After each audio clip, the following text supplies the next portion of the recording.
everybody, it's Kathleen from COZ Creations. I wanted to start off this video a little bit different. I wanted to introduce myself to you. You usually don't see my face when I paint, and that's okay. And I just wanted to say hi and show you my happy place and tell you a little bit about me. This is my no bra zone, guys, and it's true. I'm not going to prove it to you, but it's true. But this is where I hang out. We are very fortunate in our home.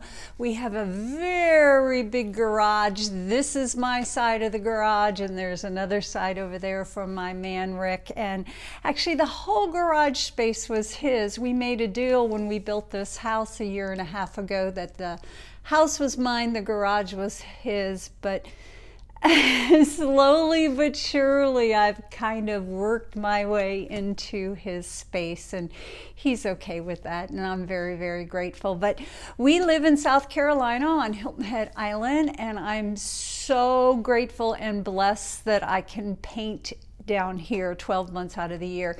It does get a little nippy every once in a while. Don't you northerners be hating. It got down into the 50s in my my little studio last night, but I plugged in my handy dandy heater and I made do. But I have been painting since January of this year. I owned a landscaping company in Northern Virginia, right outside of the Washington, D.C. area. And I worked a lot. I worked 12 to 14 hours a day during the busy season. And you don't go from being retired, from working that much and then doing nothing. So in January, I discovered acrylic painting. I came across a video from Sweet Courtney Hauscher, and I watched them over and over again. And then I found Sarah Mack, and then I found Heather Mader, and then I found Melly D, and I became obsessed, and I started to play and play and play and play and play. And then one day it just kind of clicked. I kind of got it. And then I went on to play some more and tried to make things my own. And I got to tell you, it's been a great adventure. And now with my YouTube channel, I want to do the same to my painting peeps that was done for me by all those wonderful artists who took the time to teach me things. So this channel is about you guys. This no bra zone, my happy place, is about me sharing with you the things that I have learned along the way. So I don't want you to hesitate to reach out if you have questions, if there's things that I can help you with. I certainly will. So thanks for joining me, guys. It's nice to see you, and happy painting to all. Bye.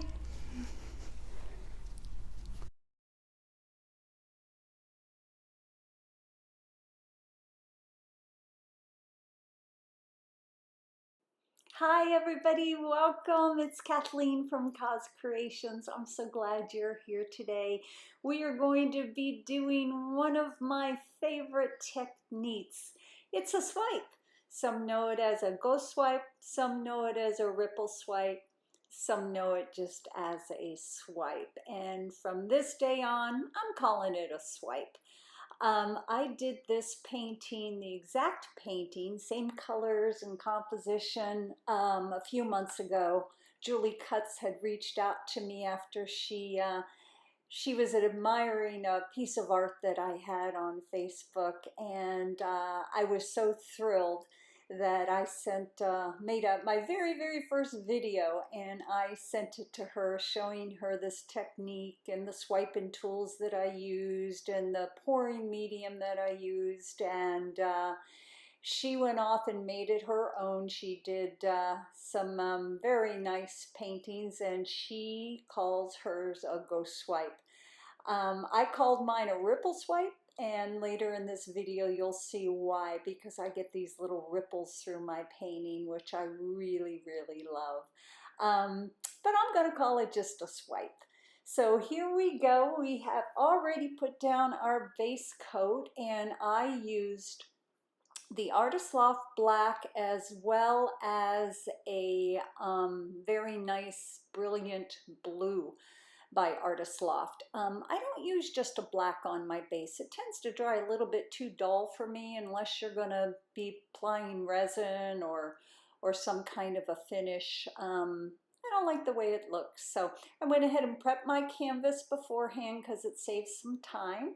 And I've just put down my colors. I'm going to use that gold as my swipe color. These are my handy dandy swiping tools. It's actually a cover off of a cover off of a report cover that I cut into different sizes and pieces. When I first started to swipe, I used the Courtney Hausher method with the damp paper towel, and I still do it, and I still love it.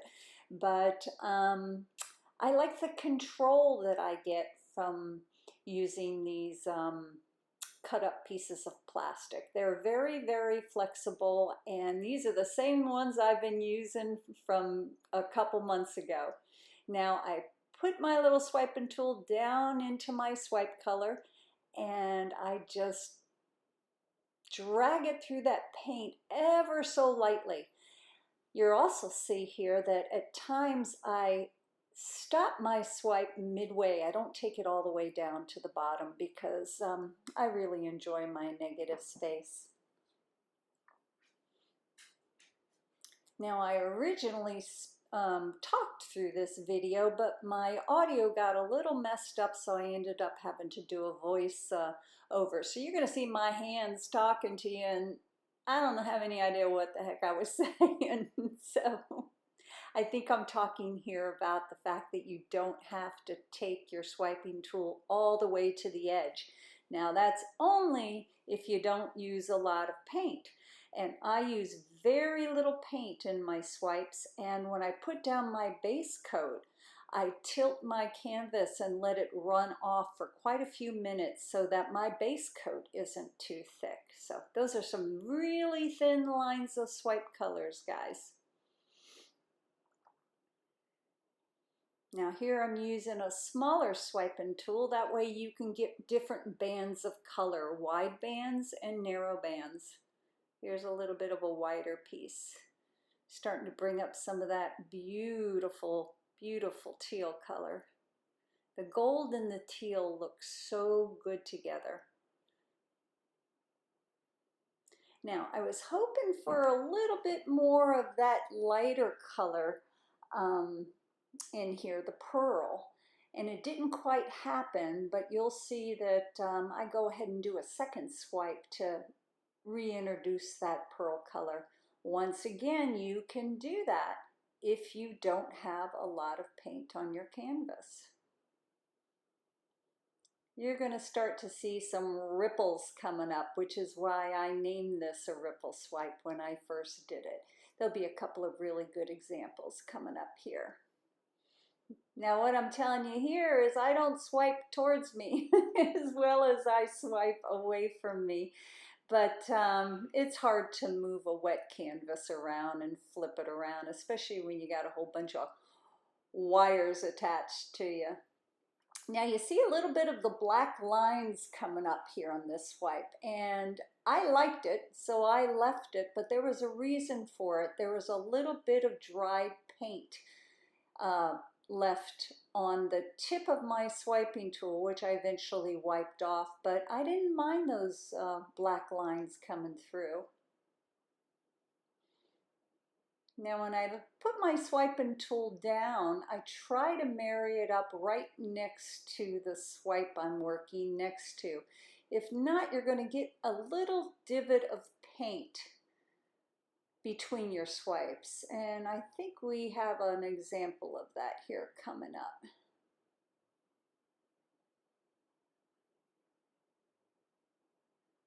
See that little bit of a divot between that last swipe? Now I go back and eventually take that away. Sometimes it looks good, it complements your art. Now I'm going to go ahead and add more of that pearl color because that pearl tends to sell up nicely, and I wanted a little bit more white in this painting. Once again, I'm able to put down more paint and I'm able to swipe again for two reasons. My layers, my base coat is very thin, and I'm not using a lot of paint in those swipe sections. And the good thing about a swipe is that if you have a little bit of excess paint on your canvas, you can swipe it off. But you got to take that swipe tool all the way to the edge of your canvas. I've added some more pearl, and I'm adding some more of that beautiful turquoise color. I didn't need to add any more of the gold because there was enough left there in the center.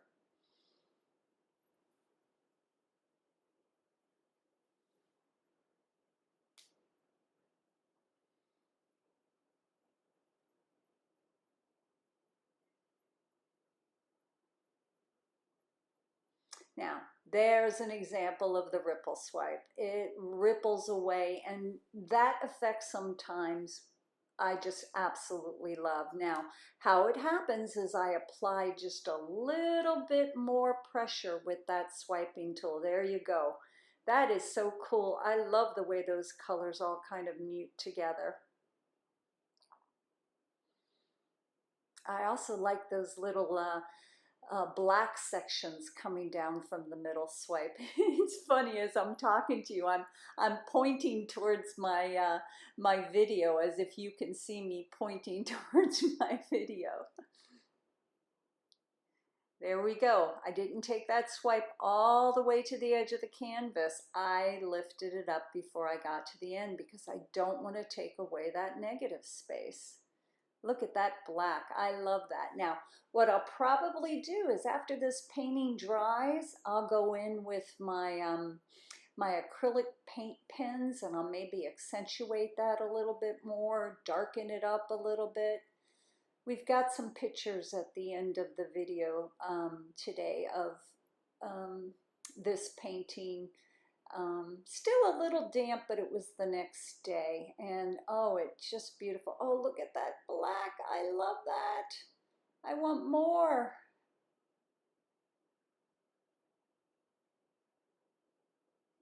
There it is. And let me tell you how you get that. When I put my swiping tool down into the paint, I gave it a little bit more pressure, and that brings up your base coat.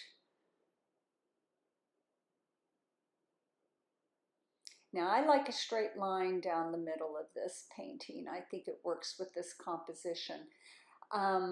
If you had an excess amount of paint in the center where you applied your swiping colors, you can always tilt your canvas. And what happens is that center line gets a bit of an arc to it.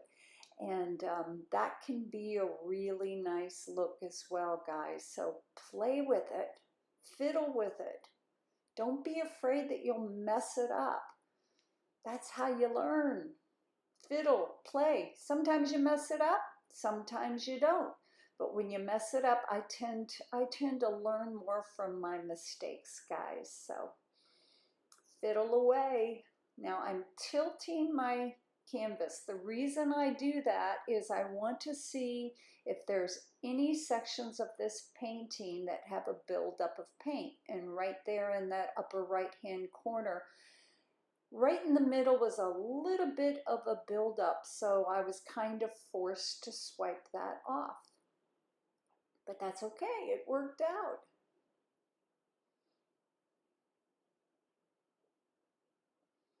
Now I'm talking here about how I want to kind of straighten up that line. My canvas is a little bit tilted, so it looks like the line's going down towards the right, but it's actually pretty straight. This is my handy dandy tool, and the sweetest guy, his name was Floyd. In my last video, I kept saying, I don't know what the heck this tool is used for. I just use it to scrape my paintings when I don't like them. But he reached out on my last video on YouTube and he said, Kathleen, that's an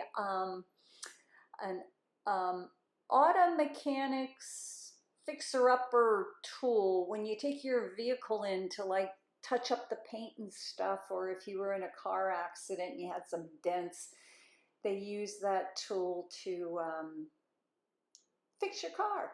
It's nice and flexible. So thank you, Floyd. There we go. I'm dipping it in my my little base coat paint. Now what I'm showing you here is when I put it into the painting, I put a point, the one side of the point down to kind of steady my arm.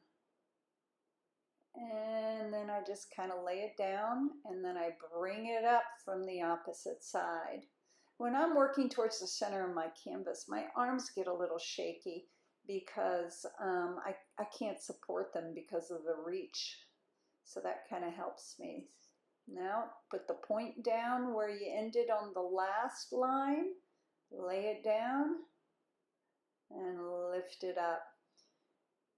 Now, if your paint was really thick in that center swipe area, most of that black paint that I just put down would probably sink, which means your paints are a little bit too thick on your canvas. Another good thing about a swipe, it swipes off that excess paint if needed.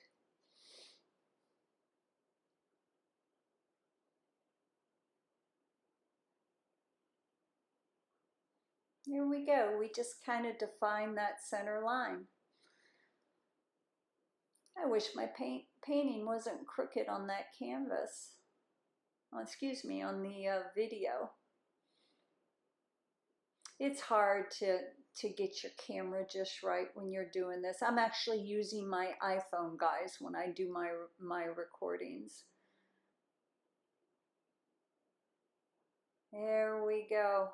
I took a little bit of paint and I put it on my paper plate and dipped my little wooden skewer in there, and I'm just kind of defining those lines a little bit. I love those little black legs that are coming off the center. The popsicle, excuse me, the wooden skewer was putting too thin of a line down for me, so I'm going to move on to a little popsicle stick here.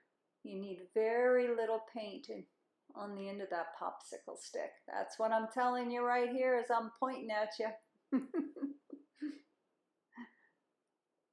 Like I said, I talked during this video, but the audio was messed up, so I ended up having to do a voiceover. So that's why my hands are moving in all directions.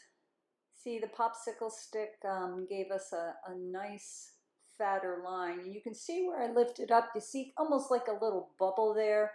That will dissipate, that'll go away.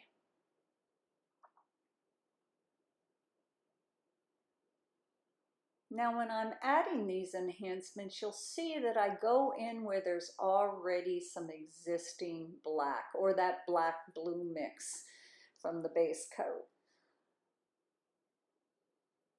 So where I see black, if I want more black, I go to where the black is.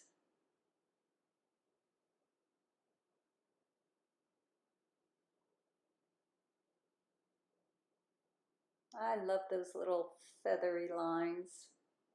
But see what I mean? Where the black mixed with the gold, it's kind of a muted color now. Like I said, I might go in and enhance that after it dries. We'll have to wait and see. A lot of times your canvases, the paint on your canvases dry a little bit darker than how they looked when you were painting them. There we go. Easy breezy. Boy, that was a short, this is my shortest video I have ever done. I am so proud of myself. Let's go in for a close-up. Do you see that rippling down there on the bottom? I love that. Very cool. And if you stare, it is all done. I loved it. Thanks guys for joining me. Happy painting.